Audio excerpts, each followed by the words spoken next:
Bismillahirrahmanirrahim. Assalamualaikum warahmatullahi wabarakatuh.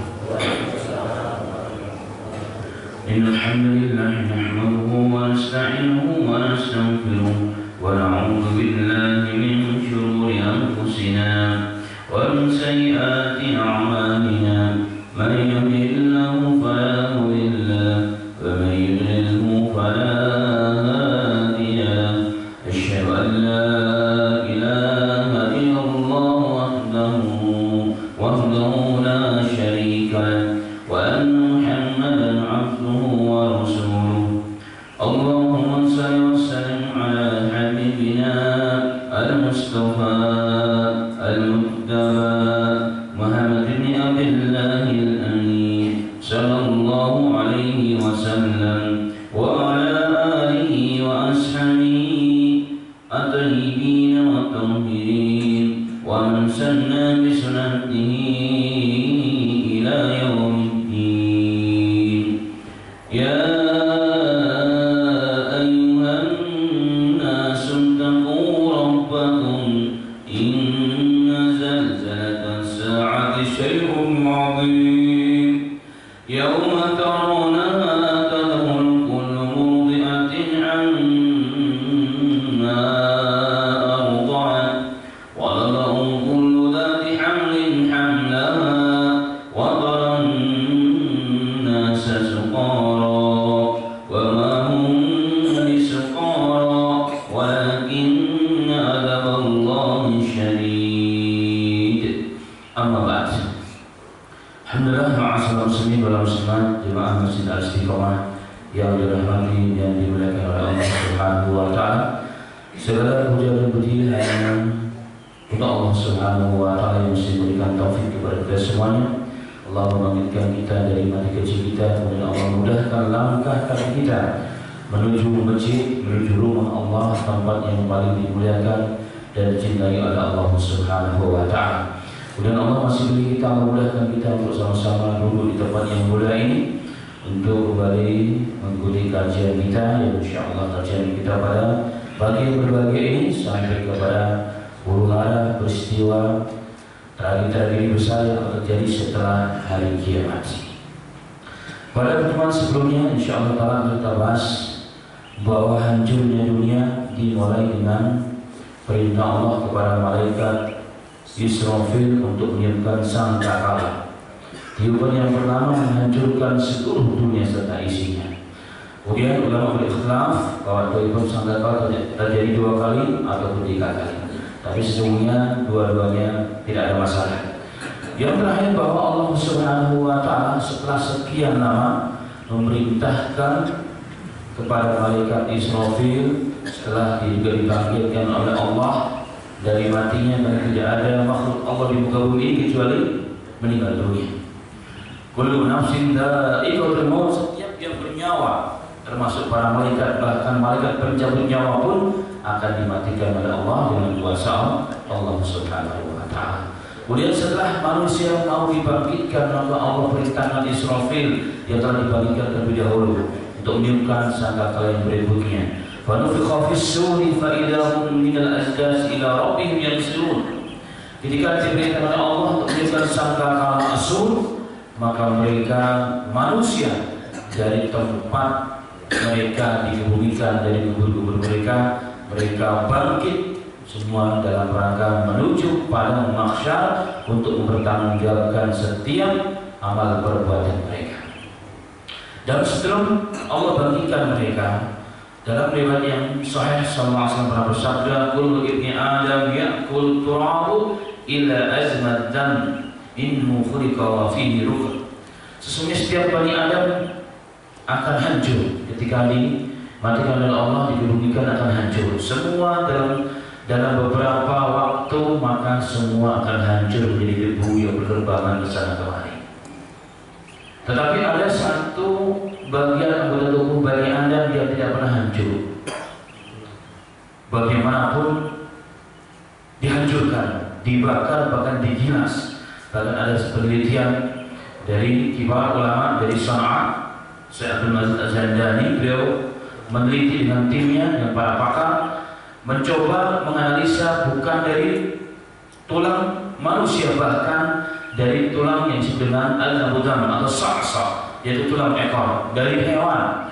Sudah digilas, digiling dan dibakar, direbus, tetapi tetap tidak bisa mati zat yang terkandung pada anggota tubuh tersebut. Apalagi manusia yang merupakan asyraful makhluqat, ciptaan Allah yang paling mulia. Nah, dari situlah maka Allah akan munculkan kembali, tumbuhkan kembali jasad manusia. Dalam hadis yang sahih, Nabi sallallahu alaihi wasallam bersabda, setelah sekian lama maka Allah turunkan dari langit ma'an yang butuna kama yabutul baqalu laisa minal insani syai'un illa yabla illa adama wahid wa huwa asmu dhamri minhu yuraqa wa khalqu yawmal qiyamah. Setelah beberapa saat kemudian sebelum ditiupkan sangkakala yang kedua, maka Allah turunkan dari langit air hujan yang begitu deras.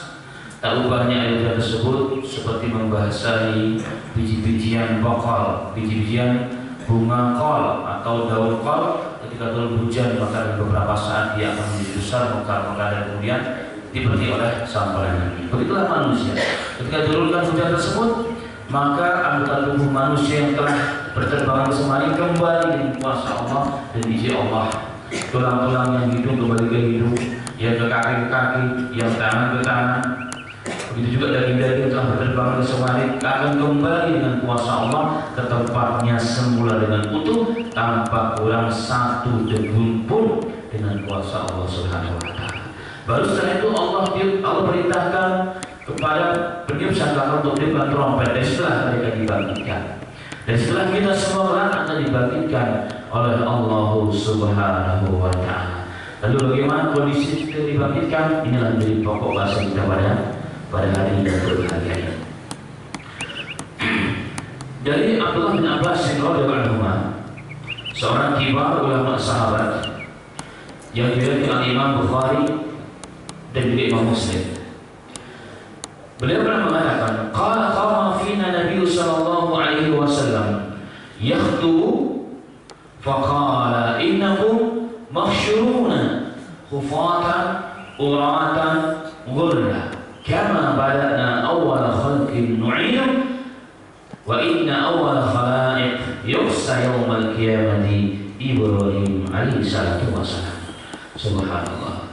Ketika Allah perintahkan kepada peniup sangkakala Israfil alaihi salatu wassalam, sebagaimana pendapat jumhur ulama, maka manusia akan bangkit dari kubur mereka masing-masing. Dalam kitab yang sekarang ini, kitab At-Tadhkirah, karya besar Al-Imam Al-Qurtubi, beliau menyebutkan bahkan ada sebagian tempat di mana satu lubang satu kuburan bangkit darinya bukan hanya satu dua orang, bukan hanya puluhan, hanya ratus, bahkan ribuan orang akan bangkit dari satu tempat. Dari satu tempat akan bangkit beberapa manusia, bahkan ribuan manusia dengan kuasa Allah. Kenapa? Karena mungkin satu tempat tersebut dulu pernah hidup satu kaum, kemudian karena azab tertimbul, kemudian hidup pula kaum yang berikutnya, terazab dan seterusnya, sehingga satu tempat tersebut dapat mengeluarkan sekian ribu makhluk Allah yang bernama manusia. Bagaimana kondisinya? Abdullah bin Abbas radhiyallahu anhu meriwayatkan, satu ketika qama fina Nabi sallallahu alaihi wasallam yakhutub. Nabi sallallahu alaihi wasallam berkhutbah kepada kami. Kemudian di akhir khutbahnya Nabi Muhammad sallallahu alaihi wasallam bercerita, "Innakum mahsyuruna khufatan uratan ghurla." Sebagai manusia, nanti pada saatnya kalian akan dikumpulkan oleh Allah Subhanahu wa taala yang disebut di pada mahsyar. Mahsyar itu adalah tempat berkumpul. Dia adalah suatu lapang yang datar, yang dalam Al-Quran disebutkan la'in wajah, yang tidak ada celah, tidak ada gunungannya, tidak ada bengkok-bengkoknya, semua rata. Subhanallah. Tanahnya begitu putih mengkilat, luar biasa. Tanah yang putih, tidak ada bangunan yang tinggi dan yang rendah, semua sama, tidak ada bengkok-bengkoknya. Itulah tanah yang digunakan pada mahsyar. Seluruh manusia telah akan mendatangi tempat tersebut dengan izin Allah Subhanahu wa taala. Dalam kondisi bagaimana? Hufatan. Dalam kondisi hufatan, yaitu tidak beralas kaki. alias nyeker, tidak beralas kaki, uratan, dan dia juga memakai busana dan kondisi telanjang bulat, tidak satu helai kain pun menutupi aurat manusia saat itu.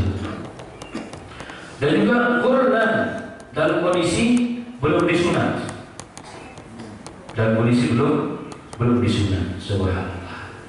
Begitulah kata Rasulullah firman Allah Ta'ala, kama bada'na awwala khalqin nu'idu. Sebagaimana pertama kali manusia diciptakan, dilahirkan di muka bumi ini dari rahim seorang ibu dalam kondisi tidak berpakaian, tidak berbaju. Kan tidak ada seorang manusia tiba-tiba berbaju, tidak. Dalam kondisi tanpa selai benang pun, subhanallah. Dalam kondisi tidak beralas kaki, bahkan juga belum disunat. Begitu pula Allah akan membagikan untuk kedua kali manusia dari kuburnya masing-masing, bangkit dari kuburnya menuju pada mahsyar. Dan sesungguhnya kata Nabi Muhammad SAW, wa inna awwala khalaiqi yuhsyar yaumal qiyamati Ibrahim alaihi salatu wassalam. Manusia yang pertama kali akan diberikan pakaian kehormatan dan kemuliaan oleh Allah adalah Ibrahim alaihi salatu wassalam. Dari hadis ini ulama juga menjelaskan kepada kita bahwa manusia semua dibagikan dalam kondisi tiga: tidak beralas kaki, tidak berpakaian, dan juga belum disunat. Tetapi ada sebagian hamba-hamba Allah yang mulia, ulama, para anbiya tentunya, sholihin, syuhada, orang-orang yang soleh, orang-orang pilihan Allah, mereka dijaga auratnya sehingga mereka dipakaian pakaian kehormatan. Satu di antaranya adalah Nabi Ibrahim alaihissalatu wassalam. Kalau pada hadis ini Rasulullah mengatakan sesungguhnya hamba Allah yang pertama kali akan dipakaikan pakaian kemuliaan adalah Ibrahim. Ulama mengatakan bukan Ibrahim sudah, tapi Nabi Muhammad. Tapi bentuk tawaduannya kepada orang tuanya, kepada kakeknya, yaitu Ibrahim alaihissalatu wassalam. Begitulah Nabi Muhammad bertawadu bahkan dalam perkataan, dalam segala hal, sallallahu alaihi wasallam. Jadi dalam hadis yang lain Aisyah bertanya, ya Rasulullah, kalau begitu apakah kita tidak tahu ya Rasulullah? Ayat berapa duhum ila ba'din. Kita akan saling melihat ke satu dengan yang lain awal. Subhanallah. Karena apa pikiran Aisyah, di dunia saja ada orang yang berbaju akan dilihatin kawan. Maka sebagian orang yang masya Allah yang perangnya kurang baik mencari-cari gambar-gambar yang tidak baik. Apakah itu terjadi ya Rasul? Maka Nabi Sallallahu Alaihi Wasallam bersabda, ya Aisyah, al-amru asyaddu min an yanzura ba'dahum ila ba'din. Wahai Aisyah, ketahuilah sesungguhnya hari di mana harus dibangkitkan perkara yang sangat mengerikan, sangat besar, sangat mengguncangkan jiwa kita. Maka tidak berpikir untuk melihat satu dengan yang lain, tidak akan sempat memikirkan hal tersebut. Kenapa Allah berfirman likulli imri'in minhum yawma idzin sya'nun yughni? Karena pada hari itu setiap manusia akan sibuk dengan urusannya masing-masing. Tidak ada kepikiran dalam benaknya, la yaqul al-khatir al-bashar, tidak akan ada terdetik dalam hati seorang manusia untuk memperhatikan auratnya masing-masing atau auratnya orang lain. Kesempatan tidak ada. Kenapa? Karena manusia yang hari ini malah petaka musibah yang begitu dasar, yang begitu besar. Subhanallah. Sebagai gambaran yang sudah saya sampaikan, pada kejadian gempa di Yogyakarta, benar sebagai keluarga yang sedang mandi pagi. Goncangan luar biasa, sudah tua, dia seorang PNS. Ketika goncangan yang begitu dahsyat, tanpa sadar seluruh keluarga keluar dari rumah masing-masing, termasuk orang sedang mandi di dalam mobil. Loncat, dia berdiri tegak sekian lama, dia tidak sadar kalau dirinya tidak pakai baju. Baru istrinya, Pak, bapak tidak pakai baju. Astagfirullahaladzim. Itu satu gambaran kondisi di dunia saja, hanya goncangan cuma berapa setengah meter. Orang sudah lupa akan dirinya, akan kondisinya. Walillahil mathalul a'la. Dan bagi Allah berislam yang sangat sempurna. Apalagi kejadian yang betul-betul dirasakan di hadapan mata, menghadapi mizan, menghadapi hisab dan sirat, suasana yang begitu yang sangat mengerikan. Melupakan keinginan hawa nafsunya, untuk melihat kanan kirinya. Itu kata Nabi sallallahu alaihi wasallam. Ya Aisyah, al-amru asyadu min ayyam dura ba'du ila ba'din. Wahai Aisyah, ingat, hari itu, waktu itu, jam itu, perkara yang sangat besar sedang dialihkan mereka. Pikiran mereka, hati mereka penuh dengan ketakutan, penuh dengan pertanyaan, neraka ataupun surga. Apa yang akan Allah berikan? Allah limpahkan kepadaku, sehingga menghilangkan rasa keinginan untuk lihat antara satu dengan yang lainnya. Allah musta'an. Itu kondisi secara umum. Lalu bagaimana orang-orang yang beriman digiring oleh Allah kepada manusia? Allah menyebutkan dalam Al-Quran surat Maryam alaihissalam, Yawma nahsyurul muttaqina ila ar-rahmani wafda. Subhanallah. Yawma nahsyurul muttaqina ila ar-rahmani wafda. Hari di mana akan dikumpulkan. Kalimatnya begitu hebat. Tidak digiring kalimatnya, wala nasuku. Dalam riwayat yang ini nasuku digiring, tapi dalam ayat ini hari di mana dikumpulkan orang-orang yang beriman sebagai bentuk pernyataan penghormatan pengagungan kepada orang yang beriman dari Allah. Hari di mana dikumpulkan orang-orang yang bertakwa kepada Ar-Rahman ila Rahman, kepada Zat yang Maha Pemurah, itu Allah Tabaraka wa Ta'ala, wafda, sebagai utusan yang terhormat dari mereka. Wafda, subhanallah. Jadi mereka dikumpulkan dengan cara terhormat. Kemudian bagaimana dengan orang-orang kafir? Yawma yunfakhu fis-sur wa nahsyuru mujrimina yawma idzin zurqa.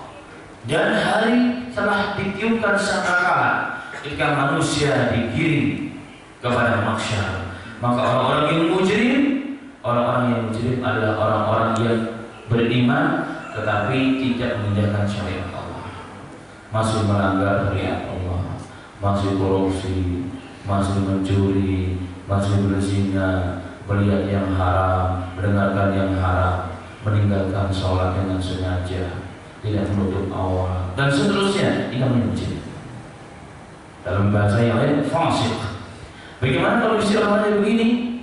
Nahsyurul mujrimina yawma idzin zurqa. Mereka dikumpulkan dengan muka yang masam, dengan muka yang masam, yang biru muram. Kenapa? Karena ketakutan yang luar biasa yang memenuhi jiwa dan otak orang-orang tersebut. Itu orang-orang yang masih ada iman tetapi tidak menjalankan muqtadiyatul iman, permintaan iman, yaitu menjalankan syariat Allah Subhanahu wa ta'ala. Dia takut. Dia kenapa? Di hadapannya sudah kepikiran penjara, di hadapannya azab.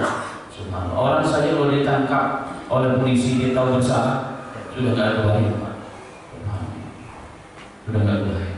Saya melihat orang yang ditangkap langsung karena dia memang menipu besar waktu itu, penipuannya sampai 100 juta. Dia ditangkap, mukanya itu subhanallah kayak nggak punya muka, hancur lumpur. Karena hanya termasuk penjara padahal penjara Indonesia tidak seperti penjara akhir. Bayangkan orang yang merasa sadar dirinya tidak menjalankan syariat Allah di dunia, mati dalam kondisi su'ul khatimah, sekarang dihadapkan mahkamah agung yang tidak berlaku uang, yang tidak berlaku jabatan. Ini semua tidak ada gunanya di hadapan Allah Subhanahu wa ta'ala. Maka kondisi hati yang luar biasa kacau dan takutnya, maka terwujudkan, ternampakkan dalam wajah orang tersebut biru muram yang luar biasa, sedih, gundah-gundah. Itulah kondisi orang-orang yang mujrim saat itu. Lalu bagaimana orang-orang yang kafir? Allah Ta'ala berfirman, nasukul mujrimina ila jahannam wirda. Dalam ayat yang lain, wa nahsyuru yaumal qiyamati ala wujuhihim umyan wa bukman wa summa. Orang-orang yang tidak beriman akan digiring dalam kondisi mereka dahaga. Orang-orang kafir digiring ke mahsyar dahaga yang luar biasa, sehingga ulama seandainya 1 samudra diminumkan juga tidak akan hilang dahaganya tersebut. Dahaga yang luar biasa. Kemudian selain begitu juga mereka dikumpulkan oleh Allah dalam kondisi buta, bisu dan tuli. Padahal di dunia tidak tuli. Mereka berkata, ya Rabb, tapi kami tidak tuli, kami tidak buta ya Rabb. Kenapa kami buta? Kami tuli, kami bisu. Maka dibisikkan kepada mereka, karena Anda tidak menggunakan mata Anda untuk melihat kebenaran. Anda tidak menggunakan telinga kalian untuk melihat kebenaran. Mata kalian tidak melihat kebenaran. Iman, ada hal-hal taklim, ada dakwah. Kalian seakan tidak melihat, seakan kalian tidak mendengar, bisu, tuli dan buta. Itulah balasan bagi orang yang tidak beriman. Allah musta'an. Allah juga berfirman dalam ayat yang lain, alladzina yuhsyaruna ala wujuhihim ila jahannam ulaika syarrun makana wa adallu sabila. Dan orang-orang yang orang yang jahat, orang-orang yang kafir, mereka akan diseret kepada mahsyar, kemudian ke neraka jahanam, diseret berjalan di atas wajahnya. Itulah sejelek-jelek manusia dan itulah sejelek-jelek tempat. Diseret berjalan dengan mukanya. Kalau orang muslim yang beriman, masya Allah. Orang yang beriman tapi mujrim masih dingin normal, berjalan dengan kedua kakinya. Tapi orang kafir dia berjalan dengan mukanya, diseret sebagai bentuk penghinaan. Kenapa? Akalnya sudah digunakan. Jadi kenapa ini satu gambar orang kafir itu menggunakan akal sama dengan dengkulnya, dengan kakinya. Maka Allah balik nanti di akhir. Dia berjalan dengan masyarakat, berjalan dengan kejahanam dengan wajahnya dan kepala. Subhanallah. Ketika Rasulullah ceritakan hadis ini, ayat dan hadis ini, bagaimana kondisi orang-orang kafir berjalan dengan mukanya. Seseorang bertanya kepada Rasulullah, ya Rasulullah, bagaimana orang bisa berjalan dengan mukanya ya Rasul? Subhanallah. Kalau orang bisa berjalan dengan muka, bisa berjalan dengan kepalanya ya Rasul, kan normalnya dengan kakinya ya Rasul sallallahu alaihi wasallam. Maka Nabi sallallahu alaihi wasallam bersabda, "Alaysa alladhi amsyahu ala rijlaihi fid dunya qadiran ala yumshiyahu ala wajhi yawmal qiyamah."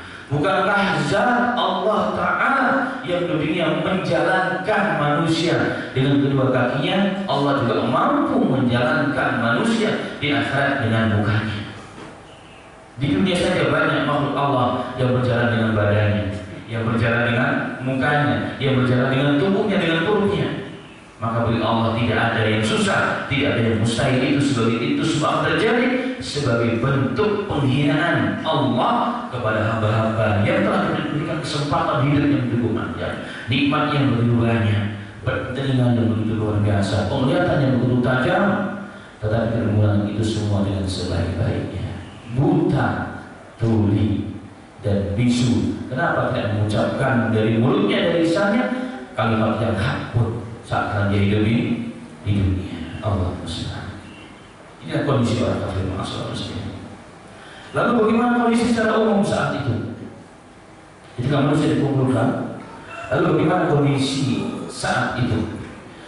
Dalam hadis yang sahih Nabi Muhammad SAW, "Tudna samsu yawmal qiyamati min khalqi hatta takuna minhum kamidari mil."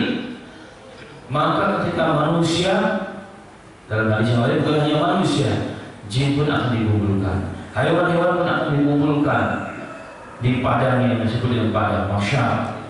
Manusia saat itu dalam kondisi mujahadah yang luar biasa. Kenapa Allah Rasulullah mengatakan hadis yang sahih, matahari diturunkan oleh Allah ke atas kepala manusia sampai jarak dengan kepala mereka hanya 1 mil, bukan 1 jengkal, tapi 1 mil. Menurut pendapat Imam Syafi'i, yang ada Syafi'i dan Hanafiyah, 1 mil itu 3.710 meter. Jadi 3,7 kilometer. Kalau ada Hanafi bakal lebih pendek lagi, 1.825 meter, jadi 1,8 meter di atas kepala manusia. Sudah kebayang bagaimana panas?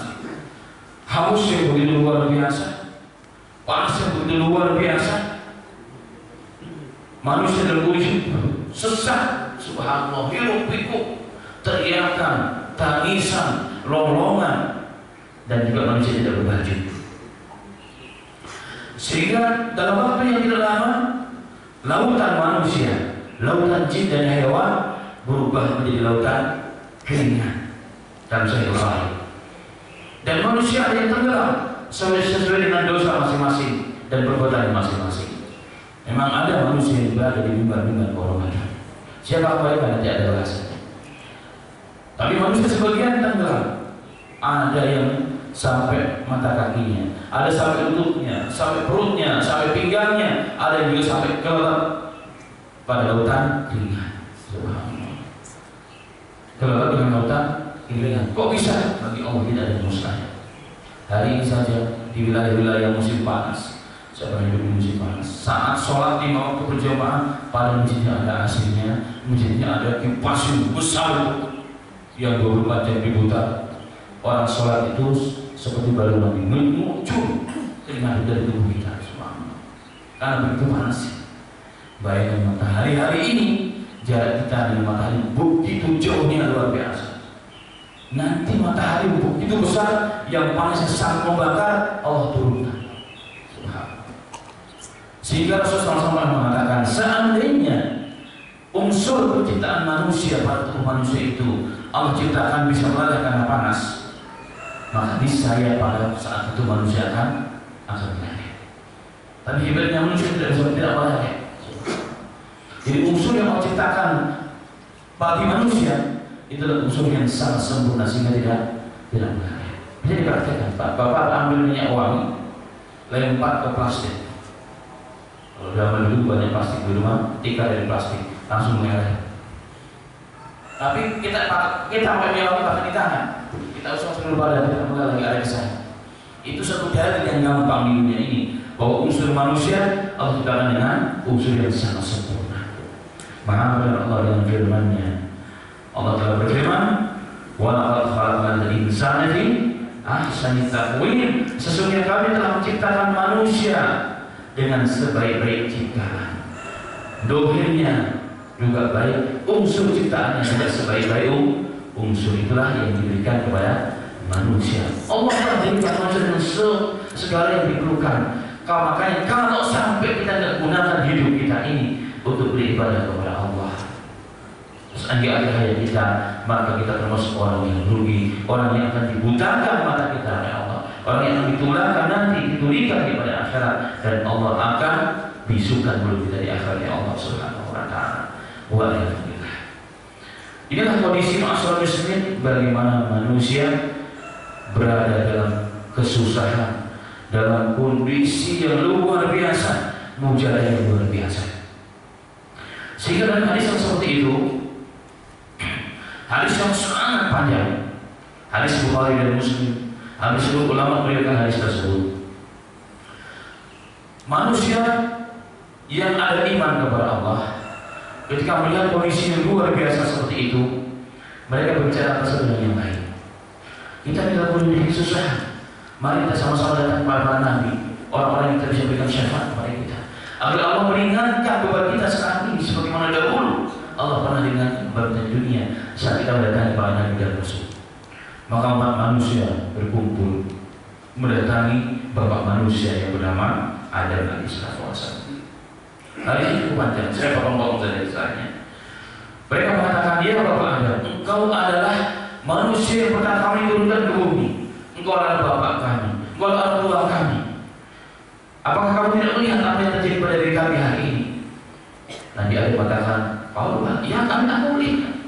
Kalau demikian mintalah kepada Tuhan, wahai Adam, wahai bapakku, agar Allah meringankan kondisi kami hari ini." Apa kata Adam alaihissalam?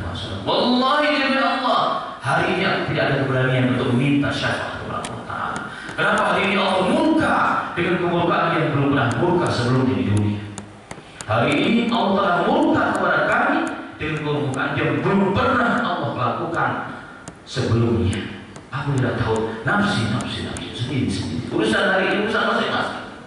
Maka pergilah ke Nuh." Begitulah jawaban Nabi Nuh. Pergilah ke Nabi-Nabi setelahnya, Nabi Musa, Nabi Ibrahim, Nabi Musa, Nabi Isa. Kemudian Nabi Isa mengatakan, nasib. Hari ini Allah tidak pernah murka kepada kami, kepadaku, sebagaimana murka yang sebelumnya. Pergilah ke Muhammad SAW.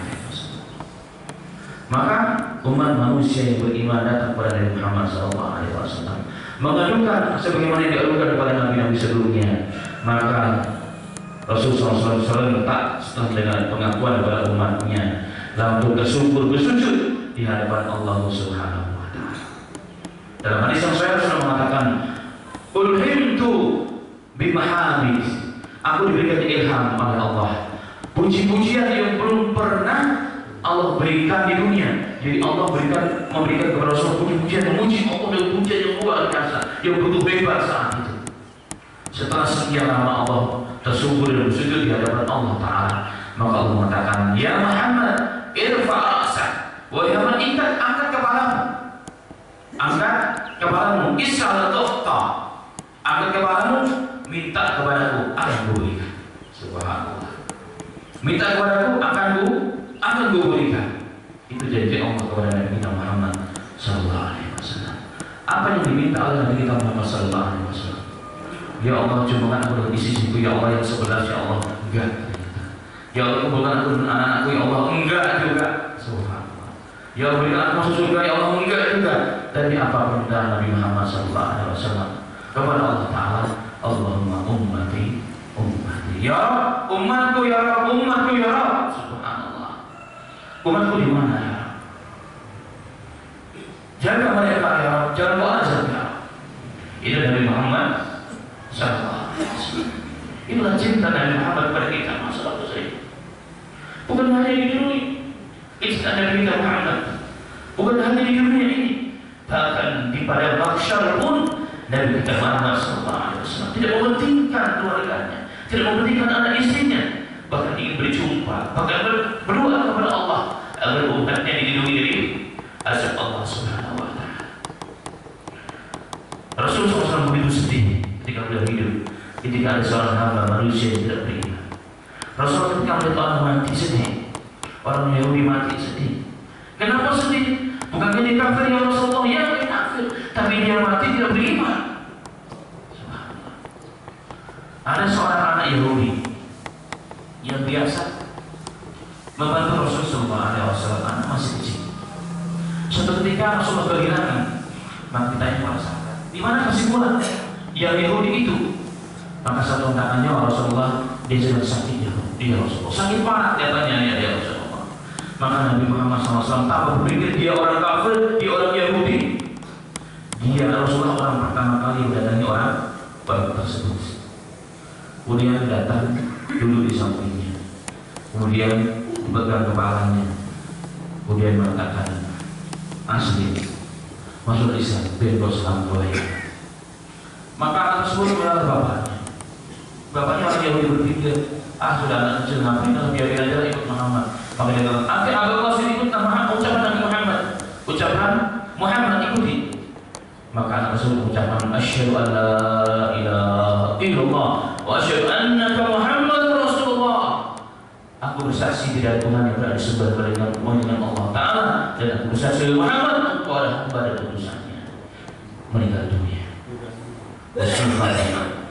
Maka Nabi SAW keluar dari rumahnya, mukanya begitu berseri-seri, begitu cerah, bahkan sampai mengatakan seperti bulan yang sedang tanggal 15. Begitu cahaya mukanya luar biasa, kegembiraan yang luar biasa yang muncul di wajah Nabi kita Muhammad SAW. Maka sahabat bertanya, ya Rasulullah, Anda masuk ke rumah itu dalam kondisi masa, kondisi mudah dan sedih, tapi sekarang keluar dalam kondisi cerah begitu. Apa kata Nabi Muhammad SAW? Padahal orangnya sudah mati. Tapi apa kata Rasulullah SAW? Alhamdulillahilladzi anqadhahu minan nar. Segala puji bagi Allah yang telah menyelamatkan dia, asbab dakwahku dia mau beriman dari api neraka. Itulah kisah Rasulullah SAW hingga akhir hayatnya. Pesannya pun adalah ummati, ummati, ummati. Umatnya Rasulullah. Oh, di mana umatku? Di mana umatku? Di mana? Itulah kecintaan Nabi kita Muhammad SAW. Itulah masyarakat muslimin, sangat kita berdosa, sangat kita tidak beradab jika kita tidak mencintai Rasul, jika kita tidak menghidupkan Rasulullah SAW, jika kita tidak taat kepada Rasul SAW. Rasulullah mengorbankan segala-galanya untuk umatnya, untuk kita. Maka jika kita ingin bertemu dengan Rasul, adalah Rasulullah menanti umatnya. Di mana? Di telaga. Rasulullah punya 2 telaga, belum pernah berjumpa ulama. Pertama adalah telaga di padang mahsyar, di samping jembatan Sirat, di samping jembatan Sirat.